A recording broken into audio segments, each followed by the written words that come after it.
ایک بادشاہ کے دربار میں ایک اجنبی نوکری کی طلب کے لیے حاضر ہوا۔ قابلیت پوچھی گئی، کہا سیاسی ہوں۔ بادشاہ کے پاس سیاست دانوں کی بھرمار تھی۔ اسے خاص گھوڑوں کے استبل کا انچارج بنا لیا گیا جو حال ہی میں فوت ہو چکا تھا۔ چند دن بعد بادشاہ نے اس سے اپنے سب سے مہنگے اور عزیز گھوڑے کے متعلق دریافت کیا۔ اس نے کہا نسلی نہیں ہے۔ بادشاہ کو تعجب ہوا۔ اس نے جنگل سے سائس کو بلا کر دریافت کیا۔ اس نے بتایا گھوڑا نسلی ہے لیکن اس کی پیدائش پر ماں مر گئی تھی۔ یہ ایک گائے کا دودھ پی کر اس کے ساتھ پلا ہے۔ مسئول کو بلایا گیا۔ تم کو کیسے پتہ چلا اصیل نہیں ہے؟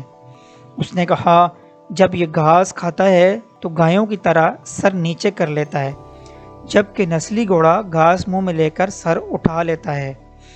بادشاہ اس کی فراست سے کافی متاثر ہوا۔ مسئول کے گھر اناج، گھی، بنے دمبے اور پرندوں کا اعلیٰ گوشت بطور انعام بھجوایا۔ اس کے ساتھ ساتھ اسے ملکہ کے محل میں تعینات کر دیا۔ چند دنوں بعد بادشاہ نے مصائب سے بیگم کے بارے میں رائے مانگی۔ اس نے کہا طور و اطوار تو ملکہ جیسے ہیں لیکن شہزادی نہیں ہے۔ بادشاہ کے پیروں تلے سے زمین نگل گئی۔ آواز بحال کیے، ساس کو بلایا، معاملہ اس کے گوش و گزار کیا۔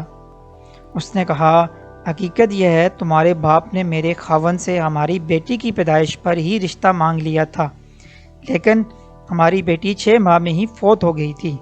چنانچہ ہم نے تمہاری بادشاہ سے قریبی تعلقات قائم کرنے کے لیے کسی کی بچی کو اپنی بیٹی بنا لیا۔ بادشاہ نے مصائب سے دریافت کیا تم کو کیسے علم ہوا؟ اس نے کہا اس کا خادموں کے ساتھ سلوک جاہلوں سے بدتر ہے۔ بادشاہ اس کی فراست سے متاثر ہوا۔